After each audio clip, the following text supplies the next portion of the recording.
Welcome to JWC Livestream. This is Story at a Glance. Joe's Writers Club Livestream welcomes you.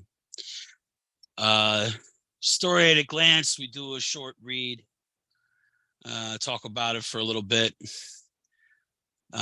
Today we're featuring Nidhogg Chronicles.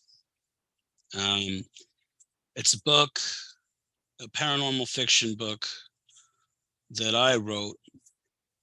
And the first part is called Abominable Flashback. It's before chapter 0. This book has a chapter 0, unlike many books which start at chapter 1.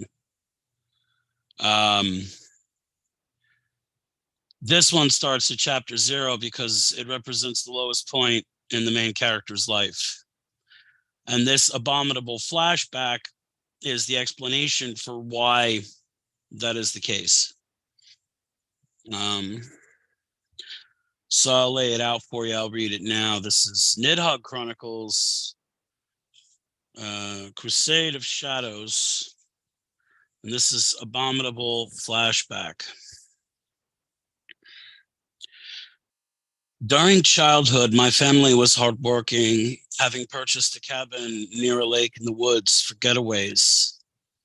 Summers were all kayaks, fishing trips, and long nature walks out where only the wind whispers. Countless memories of good times by the fire pit, watching a moonrise or noise of wind and rain came daydreaming into everyday life. Yet every golden twilight cast a long shadow in the distant valley where darkness falls first and deepest, and something about that sight nearly always made me uneasy. Most nights I slept fine at the cabin, but not always. There were some nights my mother would come and console me, finding me hiding in stark silence under my bed. I'd get warm milk, a song or story, and then she would watch me go under, being sympathetic to just how worked up these weird dreams would get me. There was a little girl in the dream, of what little I could talk about, and she was scary in the face. Though I don't remember exactly what it was all about, the themes of stormy darkness and an eerie being from the surrounding forest pervaded. I did not like her, felt like she was going to hurt me, and yet there was no one else in the dream other than a nebulous oversight of evil. The joy outweighed the upset, or else I would never have come back to that place. I knew there was something in that land, something that lived out in the sylvan nowhere, which hated me, though I do not know why. My mother always said that some people were just rotten, and those were the ones to avoid. There was no way to avoid the people one meets in a dream, nor be able to forget the unforgettable. That factor of nerves that makes us forget trauma is a mercy, though it takes as it gives. Warnings can get lost in the oblivion between what is remembered and what is forgotten, setting aside a vital truth which should have been implemented. In the woods one day, I slipped on a mossy rock and fell, bumping my head. When I woke, someone was with me, a person who I knew and yet never expected to join me in that sacred place of my childhood. She was normally reserved for my nightmares, a girl with a face twisted out of human symmetry by an otherworldly strangeness. Her eyes were black like obsidian, her face pale as a bloodless cadaver, with these features framed by long, pin-straight, raven black hair.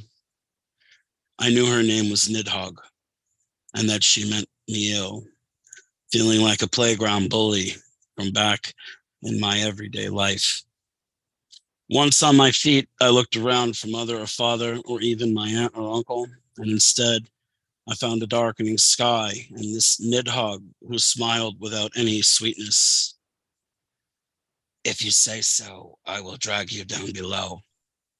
You can play with me and my friends in the darkness, that cool sunless place where no one ever cries. The last time I dreamed that dream, we left early that morning because of my fever. The voice of Nidhogg reached out to me in my mind, hissing in clarity, where once it had only been distantly mysterious. One day, we will swallow you up. You will never see the light again. My wife and I pulled up to the cabin all those years later, but as I turned the car off, the whole dream came racing back into mind, as if I always remembered it.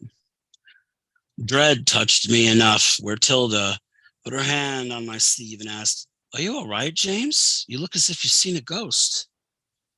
Something roared inside me, wishing to start the car and leave at that very moment. And for the life of me, I wish I had. Instead, my way to deal with it was to ignore the soul-crushing feeling of dread, brushing it off as nothing. We unpacked and cracked open some wine, reminiscing, talking together as I got a fire going. A bolt of thunder shook the window glass, and abruptly the power went out. More of the same dread as before tugged at my better senses, though my wife and the fire offered me plenty of reasons to stay put. Flight was foremost on my mind, accompanied by a feeling of imminent danger. Hello. Hey, Tom. I'm in the middle of Nidhogg. Finish your chapter, and we'll be good. Absolutely. Then a voice spoke in my head, the hissing words threatening enough to make me wince. "James, you fool. You should never have come back." The wind picked up, and then we heard the kiss of sleet and hailstones the size of golf balls. This clatter made a strange knocking on our walls and doors. Tilda sensed my fear and clung to me as the loudness and storm began to build. Suddenly, all of it fell silent, as if a switch had been turned off. Then, in the gathering calm, a single knocking rang out through the cabin, its echo sounding like a hammerfall on doomsday. With what wits I had left, with arms around my wife to support her as much as to be supported, we both went to the door. A feeling of free fall gripped my bowels as I twisted the doorknob. There stood Nidhogg, surrounded by what must have been her brood. She was aged like me, though more gracefully so, her grim face etched by malice and cruelty. Nidhogg wore a silvery robe, as did the youths gathered around her. As if in competition with the rising wind and wash, they all began to chant a single shrieking note, their eyes gushing tears the color of blood. The snow around them was soon stained by its incredible flow, the whole scene like something out of my boyhood fever delirium come true. Nidhogg's voice hissed balefully in my mind, a raging inner storm outreaching the outer storm in this nightmare wilderness. "You and your mate are mine, James. When you refused me, you promised never to bring any of your mates here. Now you will wander in blind darkness forever, wishing you had not broken my heart." So that is the very first part of Nidhogg Chronicles, called The Abominable Flashback or Abominable Flashback. It precedes chapter 0. Now, that part is a flash. It's around 1,000 words, meant to just be intro, kind of like a prologue, I guess. And it was written in first person. The rest of the book is not. The rest of the book is written in third person omniscient. That could be risky. Well, it could be, but if it's a prologue, the first person, and then it jumps in, that's not too bad. That'll work. Yeah, the beta readers so far have not had a problem with it. And I think you kind of like get to know James as much as you need to know James. James is like very impactful to the Nidhogg character because of all that was involved and what unfolds in the story. But there's something there about that one with this young boy camping trip, and there's just this spectral, unreal little girl who is always trying to interact with him, and it rarely works out. It seems as if there's sort of like she's got a crush on him. So what is it when you have a non-human that has a crush on a human? You know, what Hunger. exactly? Yeah, That yeah, could devolve exactly. into that. You know. Yeah, easily. I mean, she thought. I mean, as you find out when you read, because there's some interesting stuff that gets unpacked in this book. Because Nidhogg's a pretty miserable person.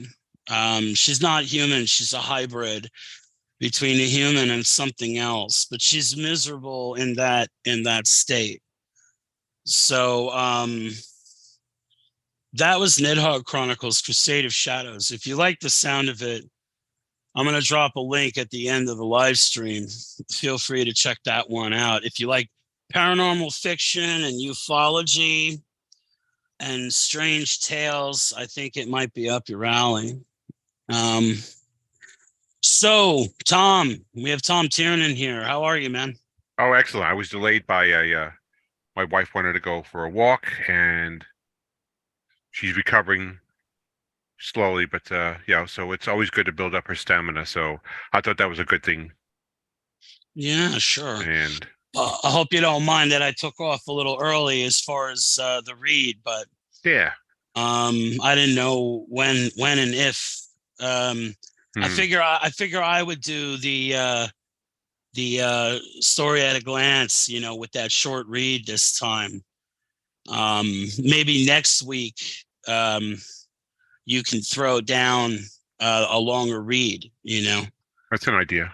Yeah. So what have you been working on lately? I'm piecing together um a new Shirella story, her very first adventure. Oh, cool. She's on the other. There's a in Varema. There's a gigantic black wall. It's like 100 feet tall. It divides the entire world in Yeah. half. And there's a river that flows under it at midpoint.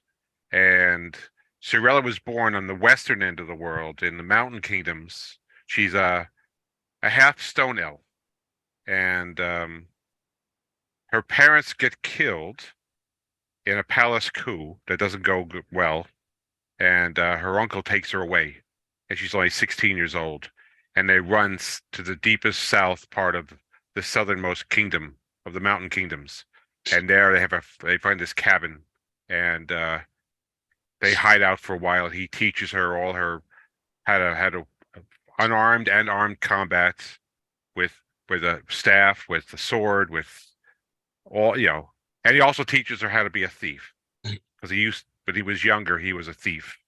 So all that stuff that is Shirley's good at, it's from her uncle.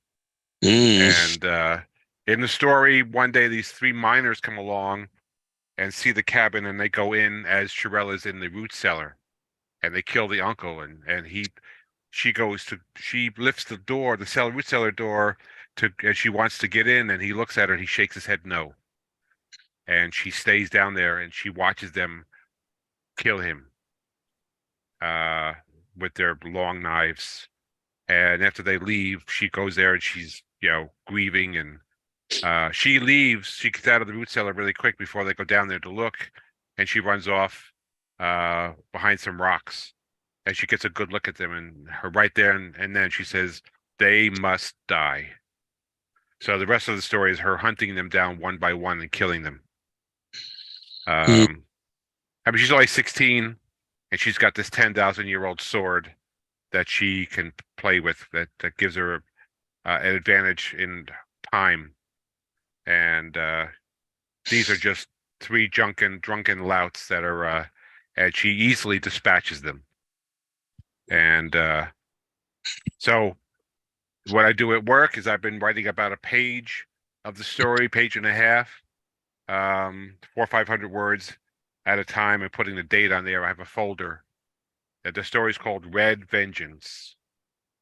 And so I've been picking up the story from the beginning. I have everything. I'm just about to wrap it up now. The ending, and the story tells how she gets under the Great Wall and winds up in the Eastern Kingdoms, where she spends, I guess, the rest of her life. She gets to know everybody, and the classic Shirella that of the stories that you've read all take place in the East.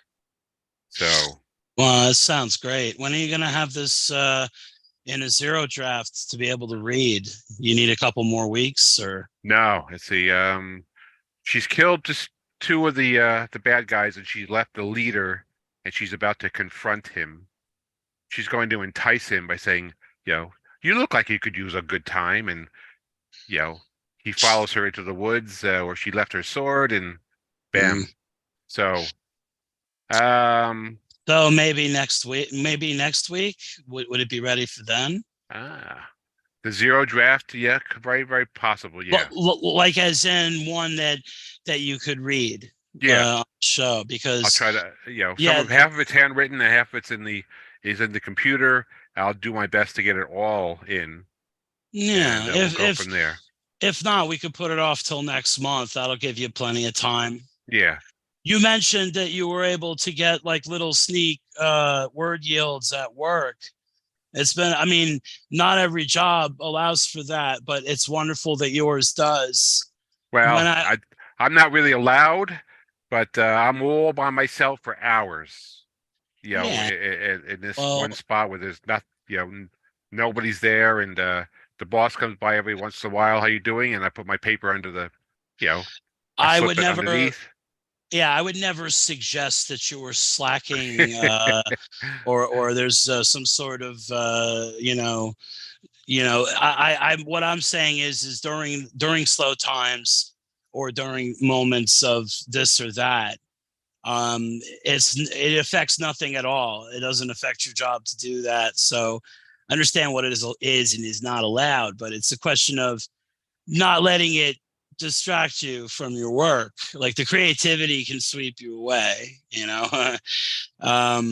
but in your particular case, somebody comes in, you just put the book down and you're at the counter, so what difference does it make, right? Yeah, I've got no one what do you call it, no one says anything. If I look up and I see somebody, I've finished my sentence, and or not. Sometimes I'm in the middle of a thought, and I help somebody that so they're all regulars. They all know I write. And I say, "Ooh, what you doing? What story you writing on?" And I give them a really quick. I say, "Oh, that sounds really interesting," and so we'll go from there. And I don't know anybody else has this. What I do is on Tuesday I'll write 500 words, and I'll stop at a end of a sentence. Tomorrow I'll go in and I'll get a new piece of paper, and I'll just pick up exactly where I left off. Some people need to have that piece of paper from before. Now, where did I leave off? It helps. It helps to relink the muse from where you were. I find that a little bit of prep like that goes a long way, I mean, are you able to just pick up from memory? Because that's its own talent. Yeah. 9 times out of 10, not a problem. Yeah, I'm not.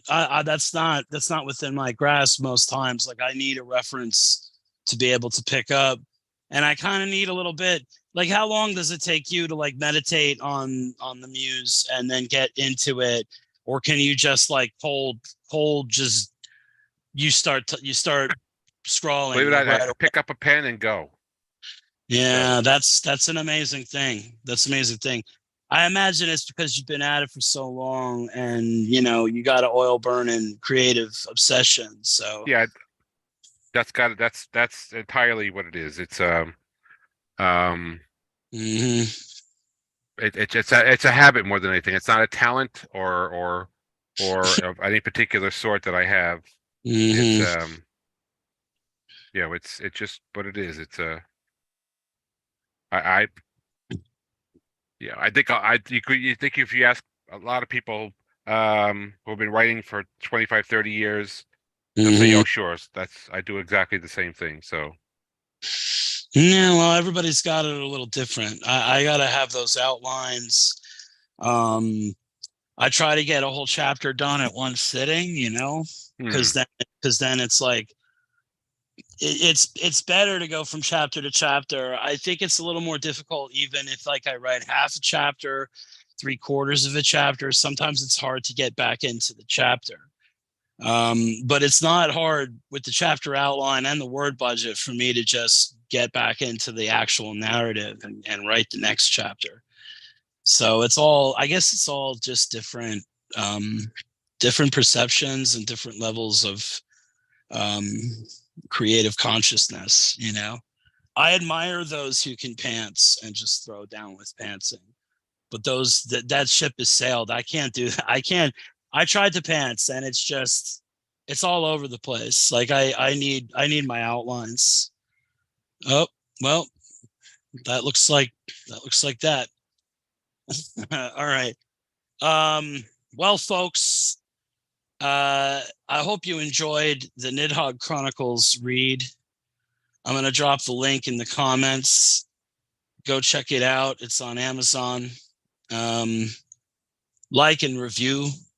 Uh, leave a rating and review. That would be swell. All the authors who are where I am in authorship, those things are a big help, because it helps people decide if they're going to get the book or not. And I write very strange things, so um, it's a big help for all the authors, independent authors, to have likes and reviews and ratings. Um, I try to drop them as often as I can for authors I appreciate, that I value, and that I know are in a struggle like I am. So check that out, and we'll see you again real soon. Um, had some family over yesterday, which was delightful, which is why the poetry show didn't happen, but we got this one to you. So it was great doing the show. I had a lot of fun reading. I may read chapter 0 next time for Story at a Glance. I may do that. We'll see. But thanks for watching JWC Livestream. Head over to joeswritersclub.com. Like our author bios, check out our author bios and our blogs. Go to sign up at joeswriters.club for our forums. Go to our social media, JWC, Facebook, Instagram, Twitter, and all that stuff. And most importantly, go to our YouTube channel, JWC Livestream on YouTube. And like and subscribe and share with your friends. Anyone who likes creative writing and books and stuff, they may really get into it. So thank you very much for watching, and we'll see you again soon. Take care.